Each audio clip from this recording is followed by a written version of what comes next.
10 munud o'r gêm wedi chwarae. Met cymryd y gornel yn fyr. Elliot Evans i mewn at Neil. Mae'n cael ei gwiro yn ôl at Evans. Lewis ar y postig pella, mae'n syrthio i Will Evans, yr arbediad! Ac yna dros y traws gan Sam Snaith. Wel, roedd Denny yno i helpu Dave Jones ar y llinell. Arbediad neu cliriad, wel, un gwych. Evans ar Gynghrair. Y flic gan Sam Snaith i gefn yr hwyd. Mae myfyrwyr y Met ar y blaen wedi 2 munud ar 10. Cic rydd wych ar cyffyrddiad lleia gan Snaith. Elliot Evans dros y gic. Elliot Evans! To'r hwyd.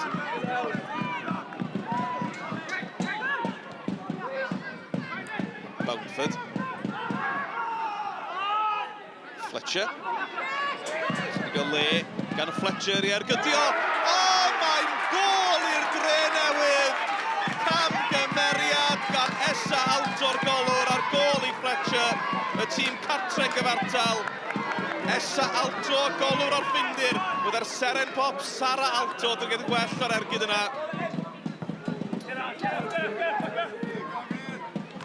Bamford yn fyny amdani gyda McCarthy. Bamford yn gwneud yn dda. Lewis, o bas i lwybr Neil Mitchell. Mitchell a'i ben i fyny. Mitchell! 2 gol mewn 2 funud ar Drenewydd ar y blaen. Ac oedd hi'n gol wych hefyd. Neil Mitchell yn plannu'r bedd i'r gornel isa. Gwych. Bron awr wedi chwarae mae'r Barclaethon. Os na ffordd yn ôl i'r myfyrwyr. Baker sydd â hi, Drenewydd yn galw am lawio. Ond mae'r chwarae'n parhau. Elliot Evans, y bedd yn ôl i mewn. Lewis yn glir. Arbediad da gan Dave Jones i achub i dîm. Fe darodd Lewis y targed, ond nath e ddim taro cefn yr hwyd. Mae Met di colli 2 o'i 4 gêm betha. Maen nhw angen gol i stopio wneud hynny'n 4 allan o 5. Harry Owen, yr eilydd yn brwydro. Y croesiad isel, Baker! Baker! Dros y traws. Fe drodd Chris Baker yn wych, ond yr ergyd yn wyllt. Delighted. Look, you know, sometimes the performance goes to one side, and it's about the 3 points. And we did that. You know, we had probably played as well as we can do for 15 minutes in the first half, and before that and after that, we weren't great at all. But we got our noses in front. That was important.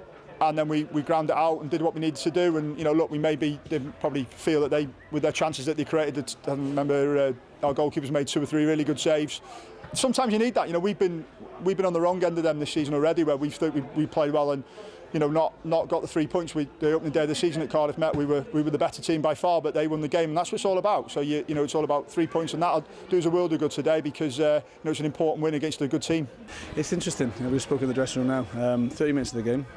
Totally dominant, we're 1-0 up, and the goal really changes the complex of the game, and it was a sucker blow for us because it really took the energy out of us having been so dominant, and then we really have to learn from that mistake, and unfortunately we didn't. We retreated defensively rather than approaching the ball, and the goal is very similar, from a similar distance, and that's a real sucker punch to go in 2-1 down when really probably dominated the first half, and then the second half really there's only one team, which is Cardiff Met, and looked at the chances we've created. The keepers made some very good saves, but we should do better. Yes, you can look forward now to a cup game on Tuesday against Penybon. Yeah, look, they're going well in the league, so it's going to be a real tough game. They've got Welsh Premier League players.